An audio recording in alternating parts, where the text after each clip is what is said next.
And here we are. We are official. This is the 8th episode of the RT Snyder Cut Round Tables.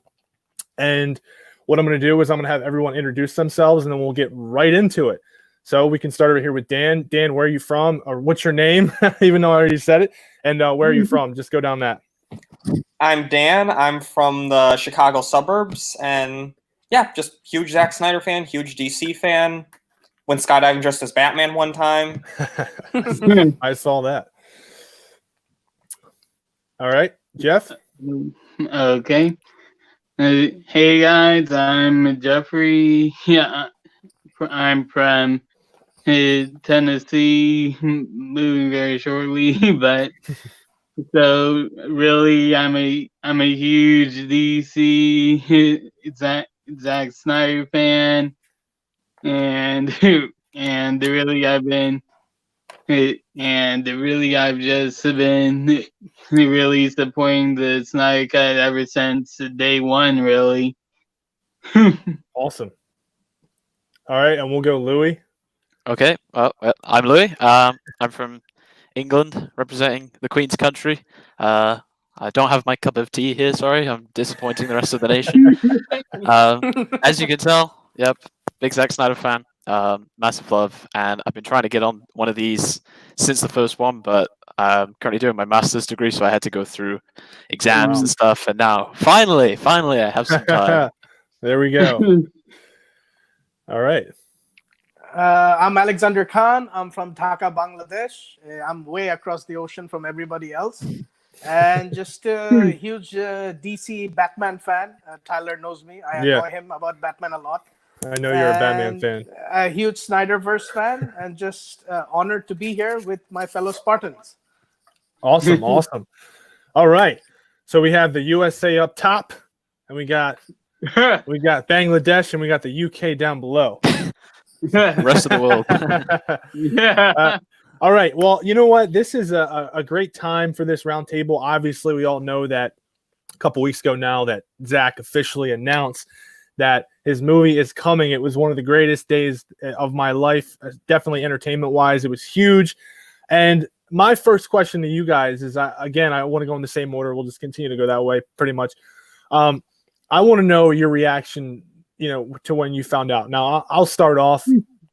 I'll say this. When Henry Cavill popped on screen, I feel like that was more of a surprise to me than anything, because there was a lot of rumblings of Zack announcing the movie. So it was kind of in the back of our head.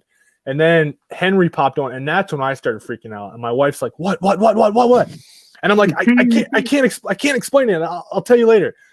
And then at the very end, I was at home, I took off early from work. I was at home watching it and watched the whole thing. And then I'm watching it, and then Zack is, he's playing coy again, because he's like, I can't. She asked the question, when's the movie going to be released? And he's playing coy, and he's saying, I have no control over that. I have no control. And of course, I'm sitting back like, come on, you got to give it to me. And then he does it. He turns the camera, and then boom, there it is. And it was just absolute pandemonium. And again, one of the greatest days of my life. I'm not going to lie, so far. So with that, Dan, share your story. Okay, yeah. So I was watching the Man of Steel watch party, and because we all kind of suspected we were getting that kind of announcement, for the first time, I was like, okay, I just want this movie to be over already. I want this movie to be done so we can get the announcement. Then we get the QA, and then I'm like, okay, guys, shut up. I want to hear the big question. And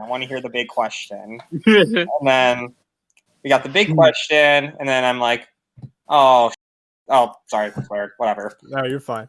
And Zack's like, oh yeah, I can't show this yet. And then he's like turning around, I suspect something. And then I kind of let out a joyous scream a few times, and hoping that didn't piss off the neighbors in my apartment. But I was excited. What can I say? With this pandemic right now and everything going on, just nice to get some exciting news for a change. Oh, and just make sure that my shirt is shown at least once. there you go. If you haven't watched that show yet, you need to watch it. It's phenomenal. Everyone. But yeah, that was basically my reaction to it, and I'm just looking forward to what comes after that. Awesome.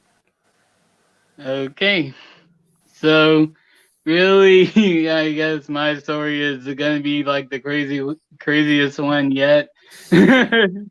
So here's what happened. So I'm able. So I saw like the first half of the. So I'm at work. I'm able to catch the first half of the watch party before my shift starts, and so then my shift starts, and then about it, and for some reason an hour before my shift ends, I'm hearing screaming in my head for some reason, like basically, and so yeah, basically I hear screaming in my head for some reason, like it coming from all over, and I'm like, why? Why am I hearing? So I'm also tempted to look at my phone, but I don't want to, but I don't want to get fired, right? So then I have the patience for that. So an hour passes,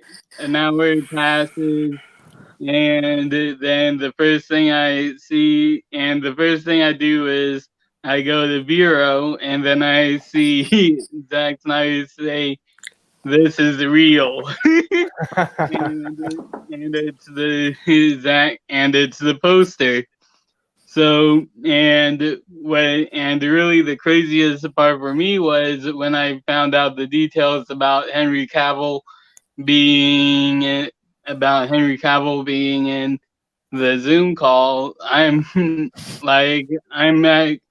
actually mildly surprised, because I was actually the first person who really said, pretty much, I made a whole video about it where I said, the real reason why Henry Cavill hasn't said anything about the Snyder Cut is because quote Superman is dead. He has yet to rise. Exactly. And basically went on to say, like, when Henry Cavill does pop up about the Snyder Cut, that's when it's gonna be announced. And so when I found out the details on that, I'm like, wow. like I'm actually genuinely shook about that.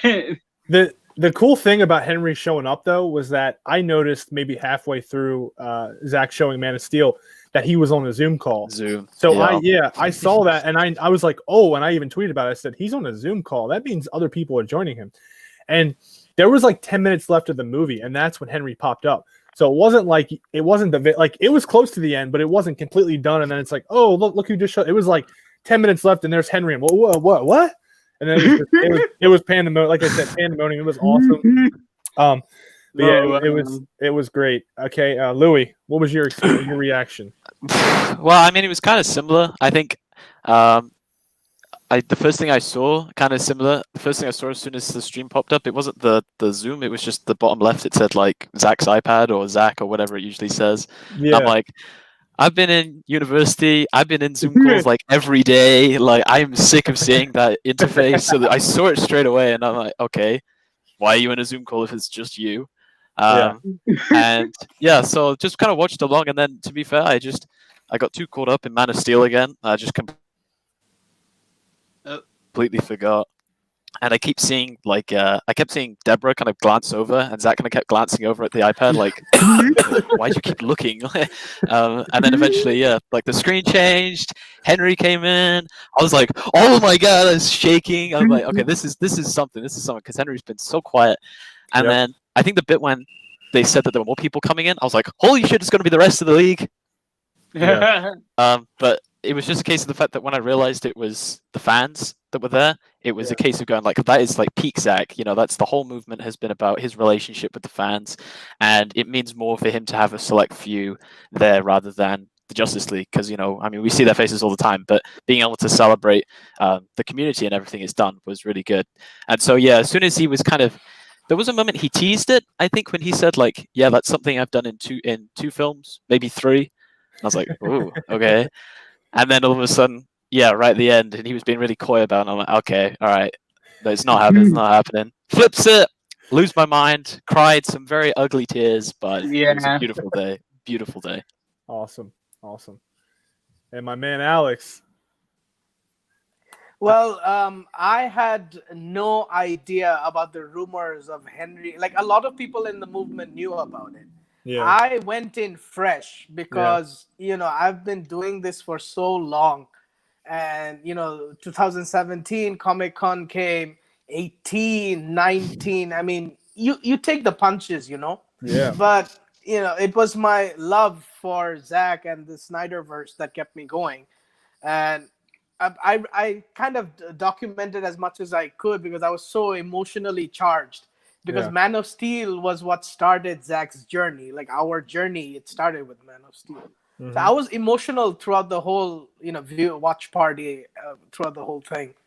And then when Henry showed up, I got really emotional. I'm getting emotional right now just thinking about it. But when Henry showed up, and if you go to my Vero account, you'll see it. It's there. I put it up. I was like, almost in tears, like, guys, oh my God, Superman is here, which means Yeah. something's up. But then at the Yeah. same time, like, I've been saying it throughout everyone's comments on YouTube that I don't trust Warner Brothers. So I wasn't expecting an announcement at all. And then when Zack, he showed it. Like Louis said, I cried. I literally lost it. I haven't cried in 10 years as much as I cried when Wow. he showed the poster. I was really over the moon. And my friends who know me, they called and all they heard me was crying and bawling over the phone. So yeah, it was amazing and it was worth it. It was worth it. Oh yeah, most Yeah. definitely. And it was well earned, and it's just like you said, we were fighting for so long, and just tweets after tweets, and all the money that we put towards suicide prevention and the helicopter or the flyovers and the banners and comic, all kinds of stuff. I mean, it was just exactly. And someone the other day, which is so true probably with all of us, is like literally, I think it was Zodwriter said that every day you would wake up and it would just be on your brain every single day. And I think I probably speak for a lot of us now, where since it's happened, I feel like an ease now. Like I'm not worried about it anymore. I'm not worried about, what if it doesn't get released or what, you know what I mean? Because I know it's happening. So now it's like I can like relax and kind of like it's off my shoulders now because and I still think about it every single day. I think about I can't wait to see it. But yeah, I mean, it was a beautiful thing. The way it came together was perfect. The way AT&T came in, and they did this for Zack, and now it looks like they want to give him everything he wants and more, and give us everything that we want and more. And it's absolutely incredible. And the future, the DCEU is back pretty much. Yeah. And it wasn't any kind of like, when you talk about that weight being lifted, I think a lot of people on face value just kind of see it as it's just a cut of a movie, but it's many layers, and it's the thing that we always say, but it's always about directors' artistic integrity and being getting rid of films made by committees and stuff like that, giving us some variety, giving us some boldness in what we're watching rather than just the same stuff all the time. And given what Zack had gone through, it wasn't just he's just stepping down and someone's going to finish, and Zack goes, actually, I got a cut, I want to finish. Yeah. We all know the emotional seriousness of everything that's happened, and that is all impacted on a lot of us, some ways more personal than others, but the fight that we've managed to put up, the commitment that everyone's managed to put up, everyone purchasing, even if you just purchased one of these or you just tweeted it once, everyone was here together for a united purpose. And one of the things I tweeted about, and I got some flack for it, but I think this is easily one of the biggest, cultural movements in film that has ever happened. No doubt. Sean O'Connell from Cinema Blend, he talks about it all the time. I mean, Sean's been in this business for probably 20 years, and he said he's never seen something like this. This is, this is the crazy in film history. This is like bonkers. And for face value, it's okay. You're taking the most anticipated movie of all time, which is Justice League, one of the biggest IPs of all time. You're taking one of our favorite directors of all time. He's directing it. He gets to direct it, and then he has this tragedy, and they take him off of it, get rid of him, and then they bring in another guy who completely boshes the film, makes it to. that's why we fight, because we were going to get an absolute masterpiece of a film, and what we got instead was nowhere even close to that. So for face value, that's where it comes from. But then, when you find out that, his daughter committed suicide, and that, they kind of use that as an excuse. I don't want to go down that rabbit hole, no pun intended. But yeah, it's again, it's crazy how we all came together, and it's a beautiful thing. And I think us getting this movie is well deserved. Yeah, because really, if you also want to think about it, like really, I would say this was like taking it to the streets, like in a way, because it really, if you really think about it, like no one, I honestly don't remember any fan group that has gone as far many lengths to really fight for a movie that would take it to Comic-Con, that would take it to billboards, to flown planes even. And really in November 17th, when we did trending, when we hit 1 million, that was the actual trending moment on Twitter. It was on there at the time saying Twitter moment, and really we also made the news the next day. So it's really, and it's really really there's nothing to compare it to when it comes really to passion. Yep.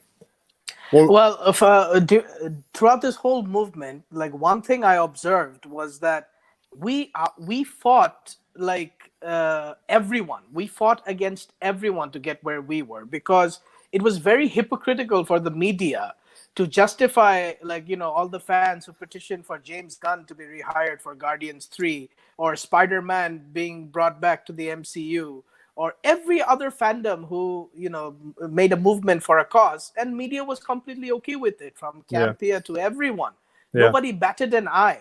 And every time we said anything regarding the Snyder Cut or DC, and they were calling us entitled, the fandom menace and whatnot and whatnot. And our fight was twofold. We didn't only fight the media, we fought the studio as well. Yep. So for us, I've been labeled toxic so many times for defending, my passion for, Ben Affleck's Batman, Henry Cavill's Superman, so on and so forth. And we took the punches. I mean, this is why I love, the whole movement as a whole, that regardless of our, race, our culture, our differences, our distance, we all came together and we did it. And that's amazing. Yep. We fought against the odds, and that is why Sean O'Connell says what he says, that we have changed the landscape. That this has never been done. It has never been done before. And there's definitely a shift that's going on within the media, and the fans are, because it's to a point now where the fans have all the say. We're the ones who buy the product, so we should have the final say in everything. And I think there's a shift that's a good shift. But yeah, the one thing with Zach's movie is why we were fighting is because Zach was giving us the ammunition, and that's the one thing that always kind of pissed me off to a point, was that the media just watch Zach's Vero. They're saying WB is saying it's not going to happen. And we said no. We're just going to continue to fight. And then there was articles that were written to stop us, and we said no. We're going to continue to fight, because again, Zach was behind us. If Zach simply came out and said, "Hey guys, I love that you're trying to get this released, but it's not happening," or if Zach never posted anything at all, maybe it would be a different story. But he didn't. And if the media just paid attention to what Zach was doing, they could have easily said, WB, or my sources at WB are saying that this movie's not coming, but why is Zach still pushing the issue? Something's not right here, I'll add. Okay, yeah. Sorry, Jeff. Go on. But yeah, like really to really kind of piggyback on what you said, Tyler, like it did come to a point in that because if for those who haven't seen comic book debate, comic book debates documentary on the Snyder Cut and really the journey, at the end of it, there was a actual video message of Zach saying that he thought that this would all go away, and then he said, but then he saw really what we were doing, and we really did lift him up. So really, in a way, like yeah, the media was right, but at the same time, like really you really don't understand the power of fans to really help someone that can really help lift someone up. Like Yep. really that like really if you think about it, like all the prophecies, like the number one thing about prophecies and how they start is that they all have followers in those prophecies. So it's like that in a way. Yep. I think Zach got triggered by the first banner that went over Warner Brothers, like the first video he shared, like the first banner we did. Because I think in the beginning, even Zach did not, like, he was sharing stuff, but he wasn't ready for the fight. And once he saw that, wait, hold on, these guys are not just touting their horns, they really mean what they're saying. So once he saw the fandom was with him, now looking back on everything that has happened in the last 2 years, Zach totally outplayed Warner Brothers, and I can't stop laughing over it. I think Like, seeing he played the oh, game. okay. He never, like, I used to go around saying, why doesn't Zach say it? Just give us the guy, we'll hang him up. Like, give us the guy to blame. Like, give me Jeff Johns, give me Toby Emmerich, give me Kevin Sujihara. I'll whoop their butt. I don't care. But he played it so well. He never went out. He never discredited Warner Brothers. He never said anything negative. And that was the genius of his diplomacy. And Zach totally outplayed Warner Brothers, and I love it.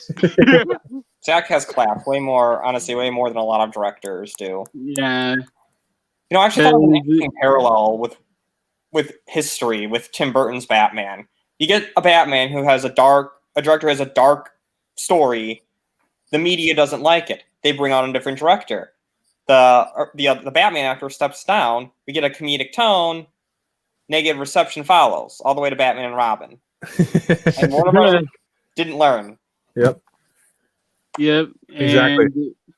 And really, it's like, yeah, like really, if you really want to think about it, like really, it was like a three-way war. If you think about it, like it was, like really, it really wasn't just the studio that we were going out or the media as a whole, but even just the trolls on Twitter saying like when John Campea was like saying, why is he posting pictures of this movie? He can't do that. And I'm like, dude, it's just posting pictures. Is he breaking the law? No. Because Warner Brothers gave him permission, because they're owned by Warner Brothers just as much as they are Zack Snyder. Right. Yep. I think one of the craziest moments of the whole thing, of just kind of knowing what we're up against, was when he posted the pictures of the canisters. Like, these are film canisters, right? Yeah. They say JL Director's Cut. They say running time 214. They say Zack Snyder. He took a picture with a caption that says, "Is it real? Doesn't exist? Of course it does." And from that point on, everyone's like, "That's a little bullshit. Yeah, no, there's probably fake canisters or whatever, just like a cardboard box." What do you? How do you actually come out with this stuff? Like, he couldn't have been more obvious. It's just, I've got a boatload of reels right here. They all say my film's on them right there. Like, to even deny it at that point is crazy. And then I think getting to the point where on the day that it was revealed, I think it might have been Deborah or it was Zach who posted on their video And it was just It a was picture of Zach. them two together, with some champagne. And at that point, you could just see nothing but joy on their faces. Like they have been holding this in from February, but they have been holding all of this inside since Justice League was halfway through production. This is all stuff that has been carried with them. And at that point, there had to have been some release. There just had to have been this moment where they're like, holy hell, this is just like this massive lift. And to be able to celebrate that with everybody there at the time, and to see Twitter just go thermonuclear at that point, just can't imagine the joy that they must have felt at that point. And I'm sorry, Alex, go ahead. No, I was just gonna add to Louis that it's the fans who brought justice to the director of the Justice League. There you go. It's kind of like a full circle. It's beautiful, and like you said, when I got when it was announced and everything, I just got really excited. And it didn't really hit me emotionally until, I don't know if you guys saw the Ray Fisher. He had a little like Twitch stream, whatever. And he had to step away. And that really hit me. He was crying because I think, he was so happy for Zach and for, to get justice for Zach and his movie. But I also think that, the guy hasn't had any work since Justice League pretty much. I know he did a show on HBO. But yeah, he pretty much hasn't had any work, and he's completely fine with that because he is like, he's been on this train. He's like, Zach got me this role. I am all for Zach, whatever he wants, and I think it was a moment for him as well, where it's like, wow, I think I might be getting my career back. You know what I mean? I think this is my second chance to be Cyborg again in Zach's movie. And then they might have already reached out to him by that point, or AT&T, and said, hey, we want you to do a Cyborg series on HBO, which we don't know yet, but apparently that's in the works. It was awesome from all fronts. Everyone in the movement, the cast, the crew, they could finally say, yes, it's coming. Like AT&T and like they just went off as soon as it was released. They were just like going. They were, anyone that tweeted about the movie, like they were responding to everyone. They were like giving gifts to like it was just crazy. Like AT&T, like, yeah, we're on your side. Yeah, it was epic. It's crazy how it took like this. All of the, I think the only kind of negative I can see to all of this, but it's still a positive in and of itself, is the fact that it took this much to get to the point where a movie studio just listens to its fans. This is what we had to go through. It couldn't have just been like, oh well, Justice League was a bit. We'll just silently just chuck out a director's cut in like a year's time or something like that. It's like no, it's just radio silence for a year and a half, and then it was only obviously. As soon as we got to, I know we kind of had to show that we were going to put our money where our mouth was, and say like, we're not just tweeting, we actually want to see this shit. But it's crazy when you put it in that perspective. Yeah, I want to point out what you said about Warner Brothers they were never addressing the issue. That was another major sign. They could have easily come out right away or months down the road, years down the road, and said, "Hey guys, sorry, it's not happening." But they did not do that once. Well, they tried the hit piece. They tried that article. Yes, they tried that. Oh yeah. Because I think in the beginning they didn't want to release it. And like I said, I really believe that like maybe eventually they were turning around to the idea of releasing it, but then AT&T stepped in and they bought Warner Brothers, and that's when AT&T was like, oh my God, these guys will not leave us alone. Why aren't you guys putting out this movie? If you look, sorry, go on, Jeff. Sorry. But yeah, like really, if you just really wanted to think about it, like even for like Ray Porter, this was going to be his big break, because really, if it was a different director on the chair, would have been someone like Josh Brolin or someone else very big. But instead, Zach went for someone who wasn't really well known, and they wanted to give him a shot. Just like with Gal, she was like, before the Snyderverse, I only knew her for one movie, and that was only in Fast 5. Yeah, and the same thing for Jason Momoa. He only had a fan, from what I know before that, before the Snyderverse, he had like a very majority of his fans were girls, which I can obviously understand. But like he was giving a lot of unknown actors a big break with his universe. Yep. So Zach, really, yeah, no, that's sorry, go on. really another reason why we fought for it too. Because like I still remember when when someone asked Patty Jenkins about the Snyder Cut before it was announced. she was, and it was Sad like Patty. it was, and it was, and what happened was before Patty answered, I love this from Gal. She was like a little kid when she did it. She was like, "Ooh!"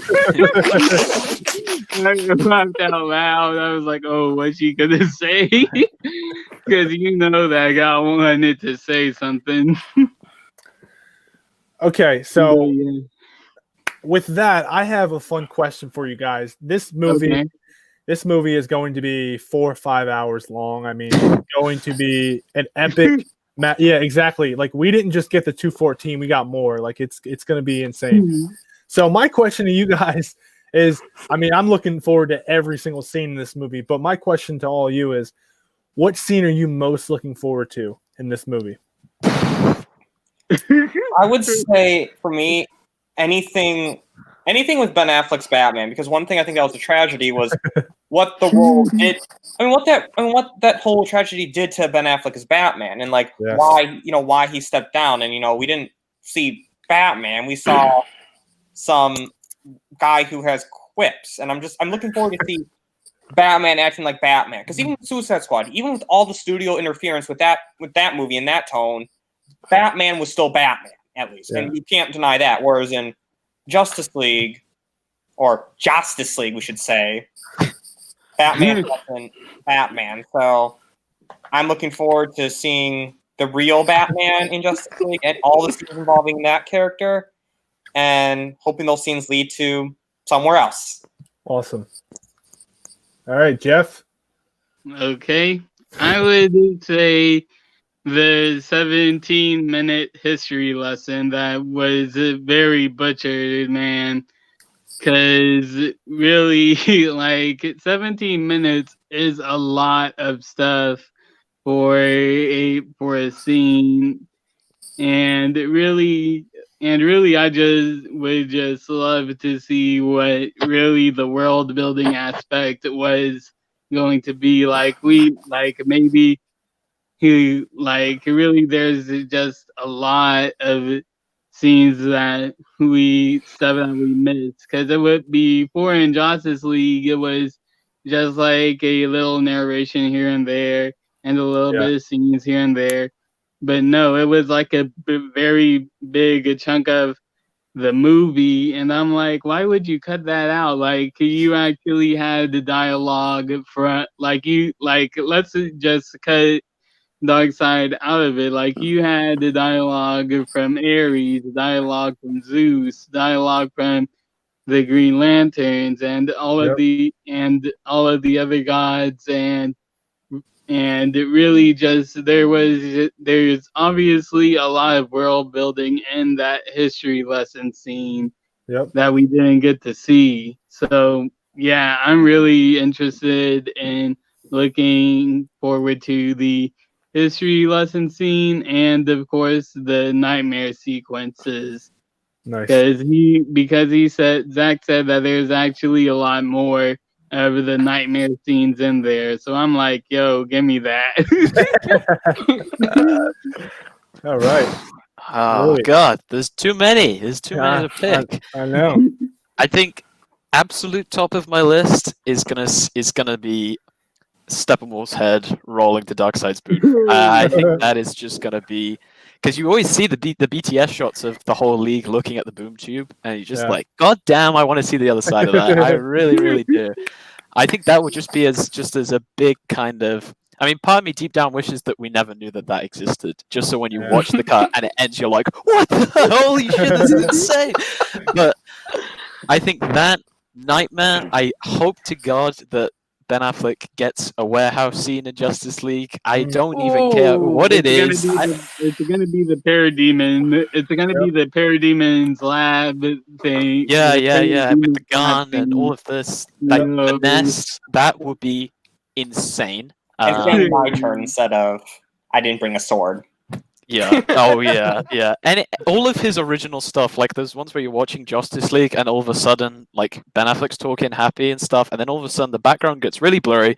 Ben gets like this close to the camera, and he looks like a little bit worse for wear. And you're just like, geez, you guys didn't even try. You guys didn't even try to make this look smooth. So I think the number one thing will be vindication for Ben Affleck, and kind of if he's not coming back, let him go out on a high, because I don't care what people say, he's the best Batman of all time. And I will die on that hill. There you go. Well, for me, Zack Snyder once wrote on one of the SnyderCon posters, I think, that, if you believe with me and if you stay with it, I'll take you down to the rabbit hole or something, the red pill, from the Matrix movie, the quote from the Matrix movie. So I can't even fathom what Zack has done, because I can't imagine. I'm looking forward to everything. But for me personally, it's the retribution for the world's finest. Ben Affleck's Batman and Henry Cavill's Superman. That's it. I just want to see more of them. That's it. Well, I heard this from Lightcast, because I know a lot of people, they want more Ben Affleck scenes, Ben Affleck's Batman scenes in Zack's movie. And according to him, I don't know how much he knows, but he seems to know a lot. He's saying that there is a lot of Batman in the movie, and a lot more fight scenes with him in it and everything. So rightfully so. Yeah, the more the merrier. But yeah, I imagine that's what Warner Bros. Probably said. They were like, BVS, you kind of had a general poor reception, but people love the shit out of that warehouse scene. Holy crap. I know. Don't care what you do, just give us a boatload of Ben Affleck Batman, and happy as can be. So here's hoping that's true. And that's the thing, is now Zack has to top that. So I'm interested to see how he does that. I know he topped it. Yeah, he probably did. He topped it too, man. Because another one that I'm also looking forward to is Deathstroke breaking Lex. Yes. Absolutely. Oh, it just gets better and better. And speaking of Deathstroke, possibly Deathstroke and Joker in the Nightmare sequence with Batman. Yeah. It's too much. Oh my god. I am really curious that Joe Manganiello tweeted that the original end credit scene was, the sword X Bat. So I'm like, oh my god. Could you imagine if they give you a preview of that, of Deathstroke fighting Batman? That's actually one hope I have for Batman coming back, though, because if they keep that scene in there, they're kind of leading to the hope that Batman's going to have his solo movie or series, whatever. Well, I think it's already settled because Joe actually has actually pinned that tweet. Like, if you actually go on there, I actually made a video about it the day after the announcement, and I checked his Twitter again to see if it was still pinned, and yeah, that tweet is still pinned. Well, here's the thing about Ben Affleck. I know a lot of people want to say that, the movie, like when he was doing the reshoots, he was, struggling with alcoholism, and it was a bad time in his life, and he wanted to just be done with that, that role entirely. I don't think that's true. I think that in that time when he was doing the reshoots with Joss Whedon and everything, I think he was, again, in a very dark place, and he said, you know what, I'm just done with the interference. I don't want to be a part of this anymore. Yeah. But now I believe that he was offered the role again to have his own movie or series, whatever he wants. I believe that's on the table, and now it's completely up to him to say yes. And I think he will, because first off, it's a dream role. Zack's back in control. He loves Zack. He even said it himself. He would do anything for Zack.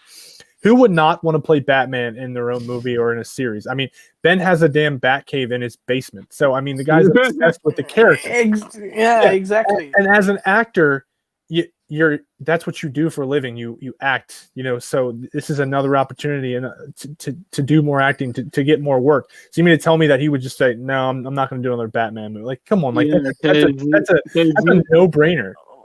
I mean, he only Well, has 2 more movies. Oh, sorry. You go first. I think that like with the BVS, like Ben Affleck was only got in like he only got the feedback from the negative critics. He never realized how much he was received positively by the fandom. I don't think Ben and his movie Live by Night didn't do that well. So he was going down a spiral with the with the studio interfering, with the critics, just going at him, sad fleck and all the memes that came out and everything, and that took a toll on the poor man, and that let him down. Like, he finished shooting Justice League, like at the peak of his shape, he finished Justice League and he moved on, but then he was brought back, and then he saw everything, like the vision, like what was pitched to him by Zack, which he signed on for. He said it in the original BVS interview. Like, he was like, Zack, why do you want me? Like, Christian Bale did it so well. Why do you want me? And then Zack is like, no, I want, like, the worst version of the Batman. I want the broken down Batman, the morally bankrupt Batman. And then, he said the one that Frank Miller Batman. Yeah, and I think it was that Twitter event on 2019 that everybody woke up and was like, oh my God. Well, even we didn't realize. Sorry, I didn't. I was saying even Ben Affleck tweeted. And it really here's the thing. Really, Jay Leva, Jay Leva said that he actually read Ben Affleck's Batman script, and he said, and I quote, it's the best Batman script I've ever read. And then Joe Manganiello replied to that tweet with a check mark.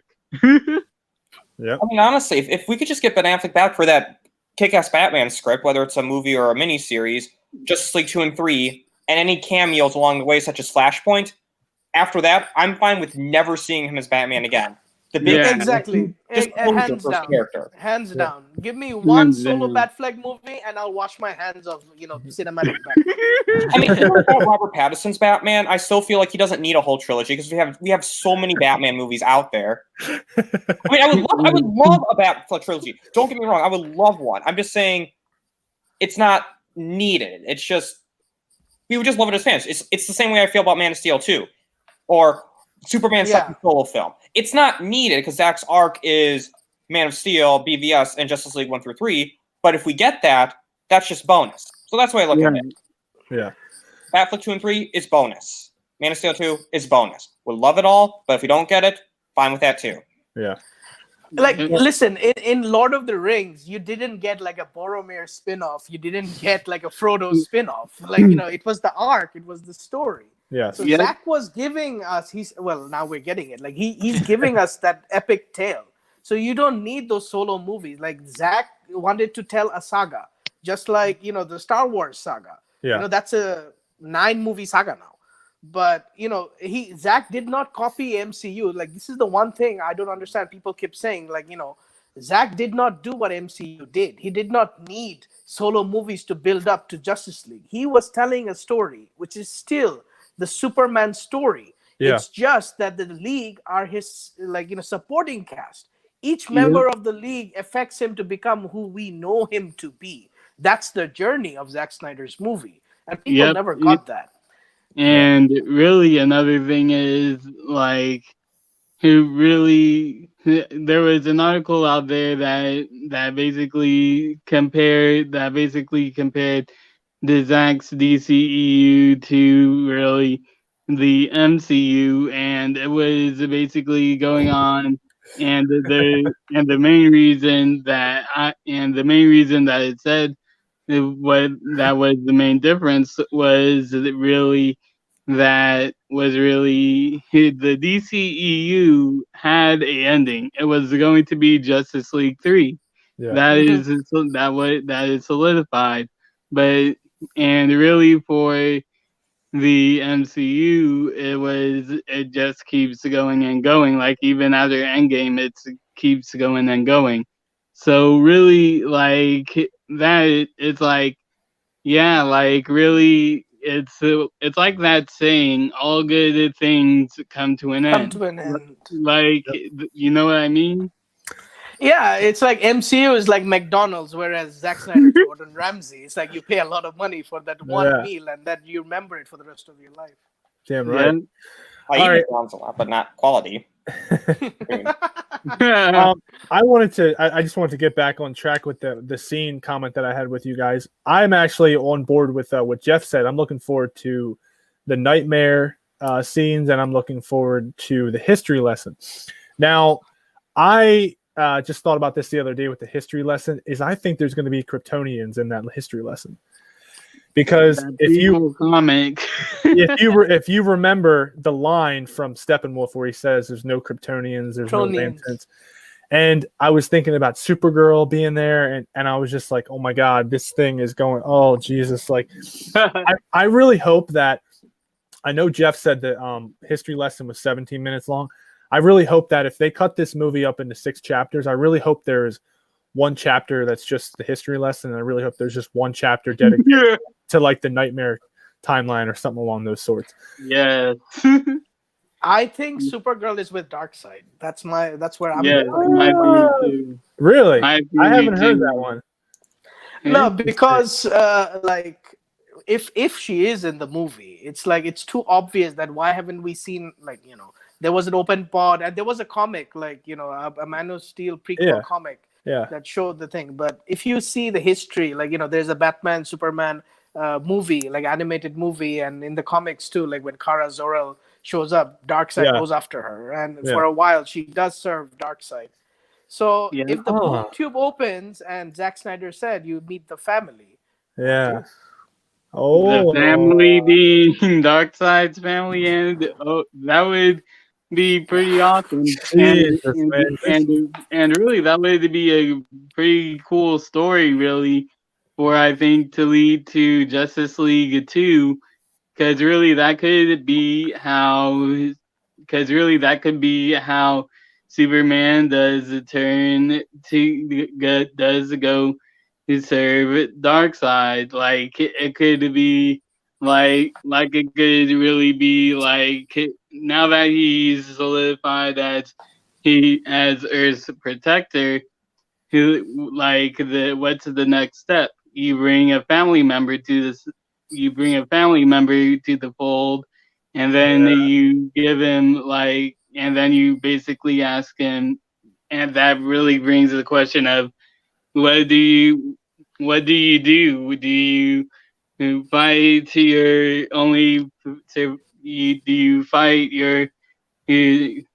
sister, your cousin who you didn't know existed, or do you try to save it, or do you try to save her, but with a very slim chance of succeeding?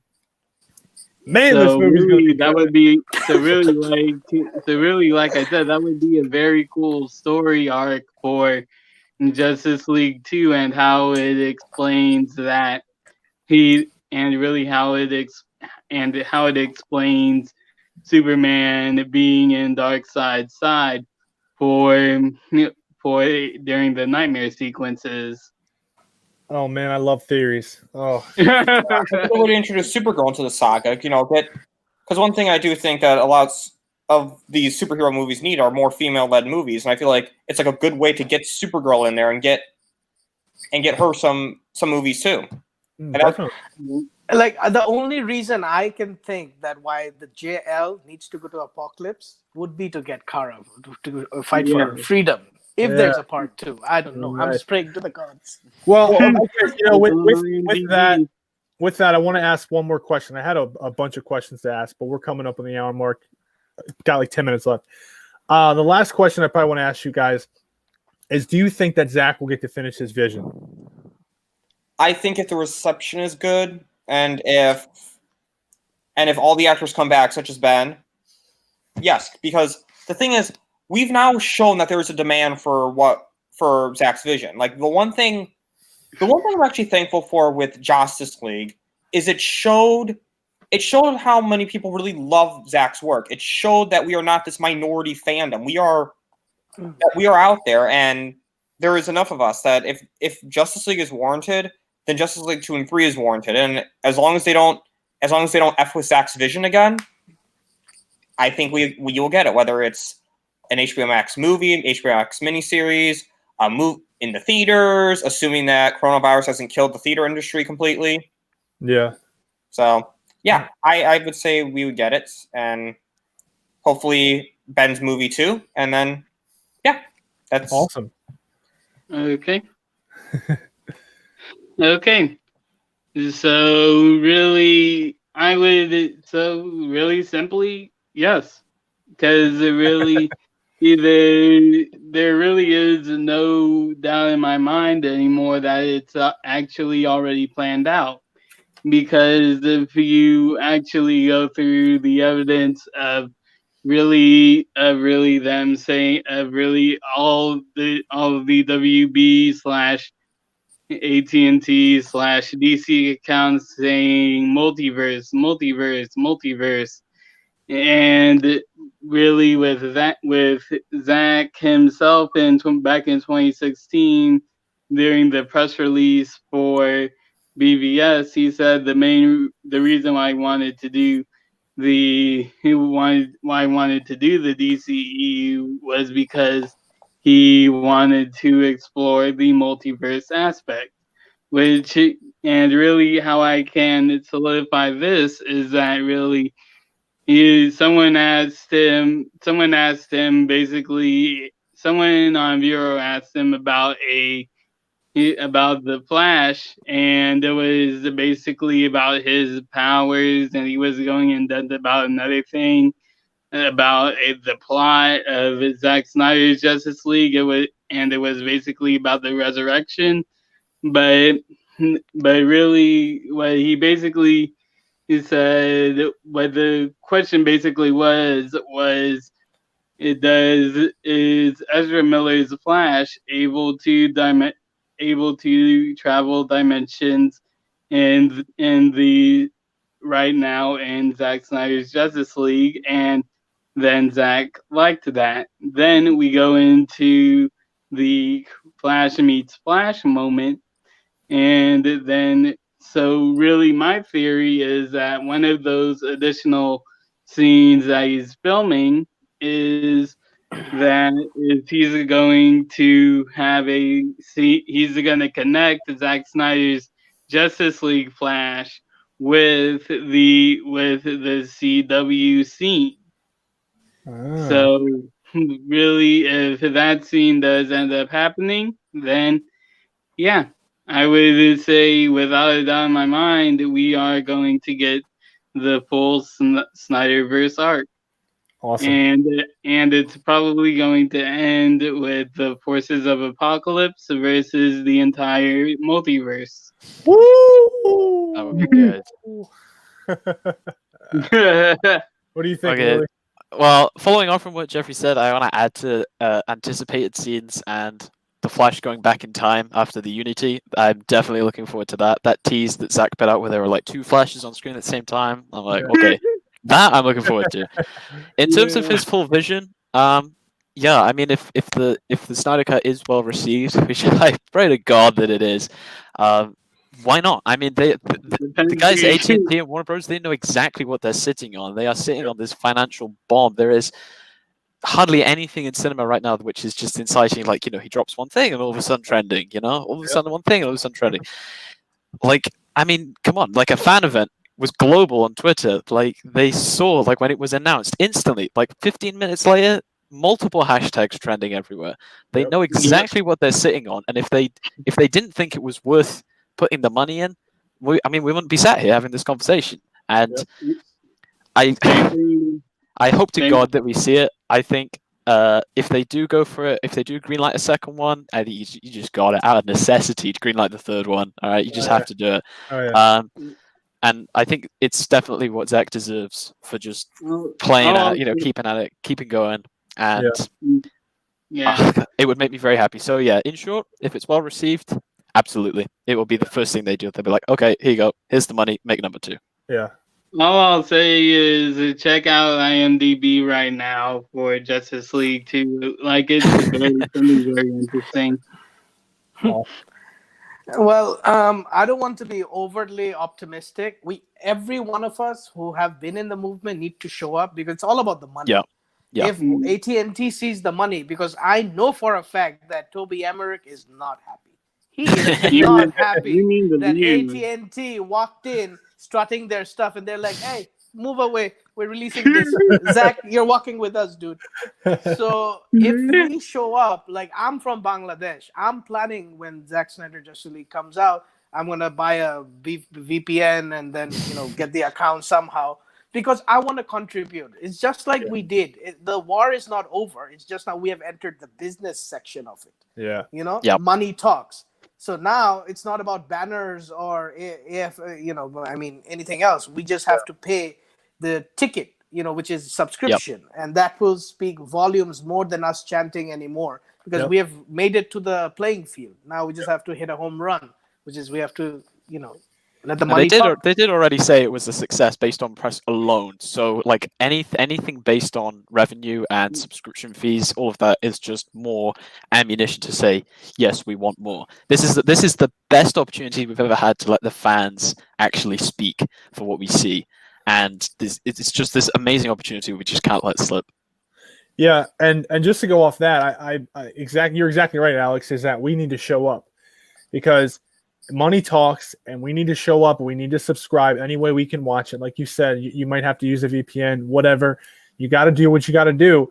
But I believe there's going to be a way for you guys to watch it. If they don't go global with this, that would blow my mind. This is their biggest, HBO Max's #1 thing. Yeah. I plan to buy 10 copies of the Blu-ray or DVD when it comes out, just for the heck of it. No doubt. But yeah, money talks. And the thing is if we show up, and we subscribe and we spend all of our money and we watch it multiple times, they will give us Zach's vision. Because simply put, they're not just giving Zach one movie. That's not what a company does. They're not just like, oh yeah, we're just going to give you one movie and that's it. No, they want to do a sequel. They want to do more. So simply put, if we show up and we subscribe, we'll get the rest of his vision. But the beautiful thing about this whole streaming service now is that the critics don't matter anymore. The critics can come out and they can say, this is the worst movie they've ever seen. They can give it a 1 out of 100 on Rotten Tomatoes. But guess what? If HBO Max is making their money and they're getting all their subscriptions, they're going to be like, okay, we don't care. Zach, do another one. Like, yeah, well, that's the thing. Like when it comes to watching a film, the critics give their opinions, and like going to watch a film is a bit of effort. You got to drive somewhere, you got to park, you got to pay for parking, you got to go in, get your ticket, get your seat. If the critics are saying something shit, you're just sitting there with your controller or whatever, or your mouse. You just go, fuck it, I'll just watch an episode. It's such a lower barrier to entry. It becomes so much easier to go around them. Yep. And really, if you just really want to think about like really how I've seen, like really how people who hate Zack Snyder have been going at this, like really how I simply see it is they hate real loud, but they follow it. Like, it's like any publicity is good publicity. If you're hating on us, then why are you following us? Really,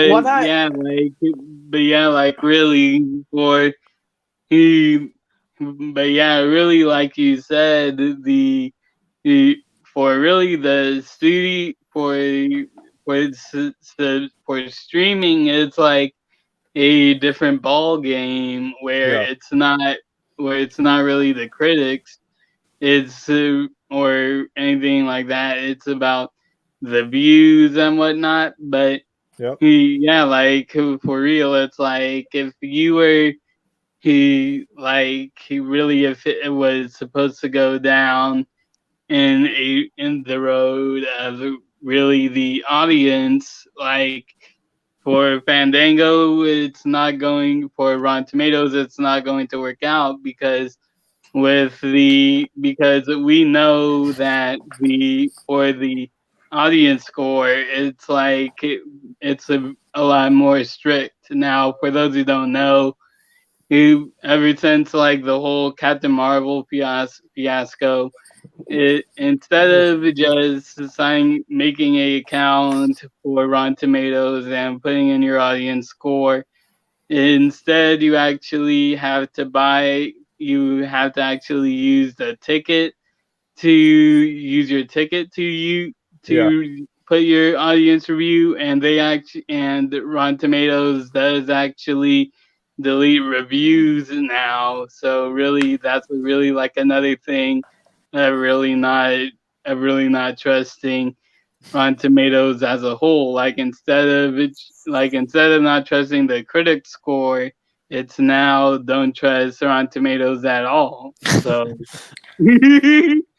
so yeah, Well, I love that the stream wars that have started now is the death of access media. Our movement literally killed the access media. So none of that matters anymore. Nobody Yep. matters, because what Jeff is saying, and he's right, because now if our ticket stub is the key, then hell with it, because now our money on subscription is the direct ticket stub. So Yep. we can just hype up a movie however we want to watch it. The access media is dying. John Campea and everybody else. Like recently, I don't know if you guys are into gaming, like ex-IGN, you guys all know what IGN is. Like Yeah. ex-IGN employees are coming out and saying that all the reviews that they give, all the 10 out of 10, all the high-end reviews that they give, whether movies or video games, these are all paid off. They're all coming out of the woodwork. So Wow. access media is dying, and I believe we killed it. Like they killed DCEU. Well, not only did we bring back DCEU, we killed access media. So, woohoo, Spartans! Yeah. All right. The DCEU rebirth saga has begun. Awesome. You know what? And with that, on those positive words, we're gonna get out of here because I like to keep it around an hour. And you know what? I really appreciate you guys coming on. Dan, Jeff, Alex, Louie, thank you so much for joining this panel. The 8th episode of Round Tables. Hope you guys enjoy it. And release the Snyder Cut. Release the Snyder Cut. Snyder Cut.